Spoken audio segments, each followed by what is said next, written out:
Hi there, great to see you again.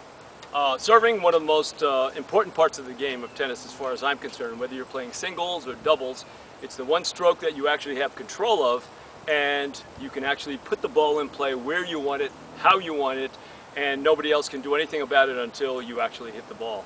So I'm going to spend a little time talking about serving.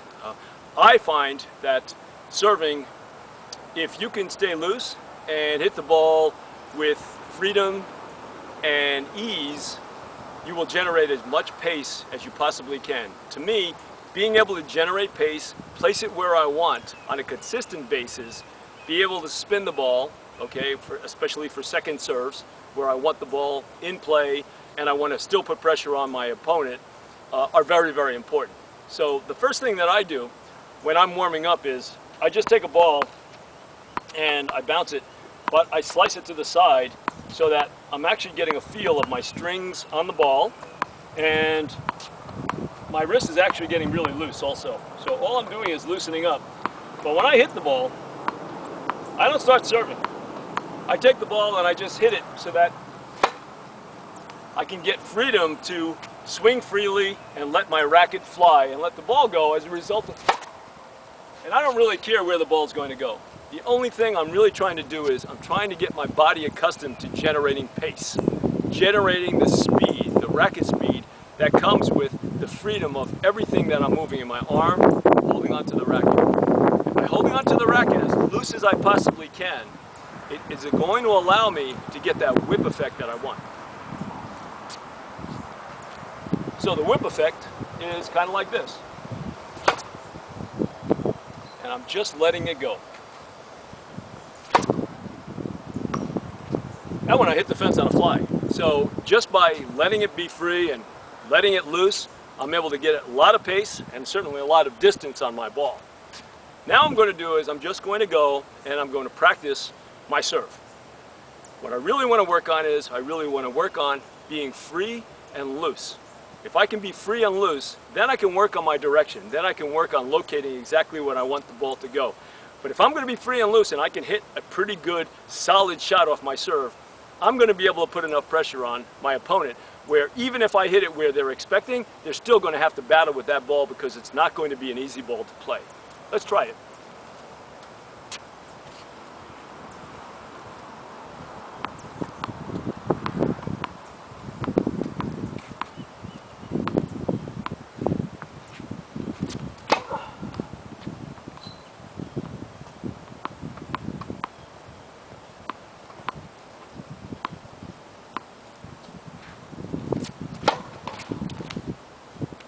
That one I made my point of impact a little bit too soon, and that's why I brought the ball down into the net. Let's try it again and see if I could get my point of impact a little higher and get that ball to bounce hard into the other side.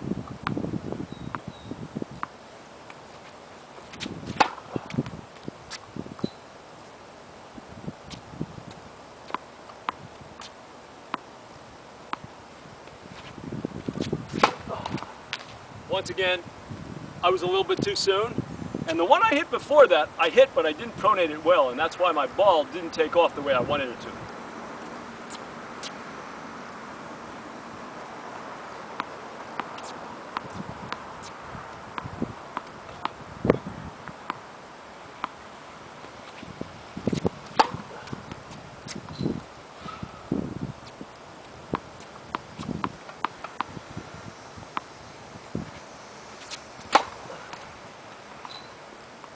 That one I felt I hit pretty well.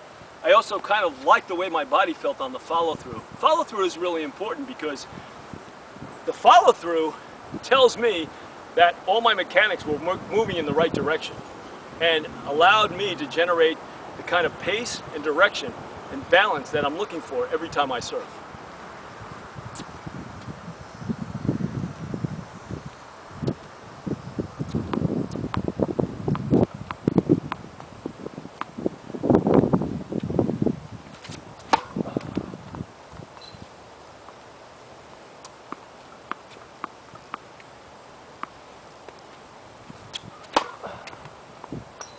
Both those felt pretty good. I felt like I was pretty balanced. I was able to get the butt of my racket up and throw it into the ball. That one, I think that I extended a little bit further on where I had my point of impact, and that's why my ball went a little bit long. So what I'm doing each time is I'm trying to analyze every little thing that I'm doing and how it feels, so that I can micromanage where my mistakes are during a match, right? If I'm feeling that my ball went a little long, I want to know why it went a little long. If I'm dumping the ball into the net or hitting the top of the net, why is that happening, and what correction can I make immediately in order to not do that again?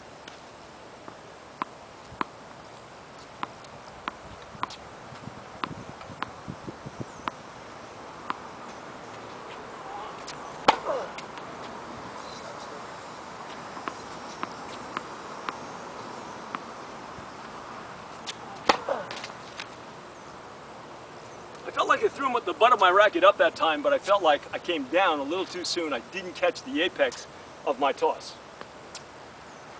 So let's see if we can correct that.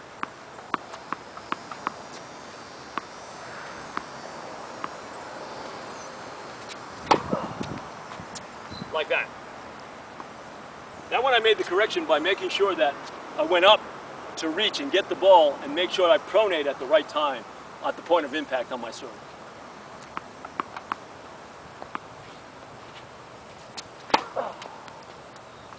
That one I floated, I didn't hit it. That's what I call not being committed on the serve. If you're not committed, you're not going to hit it.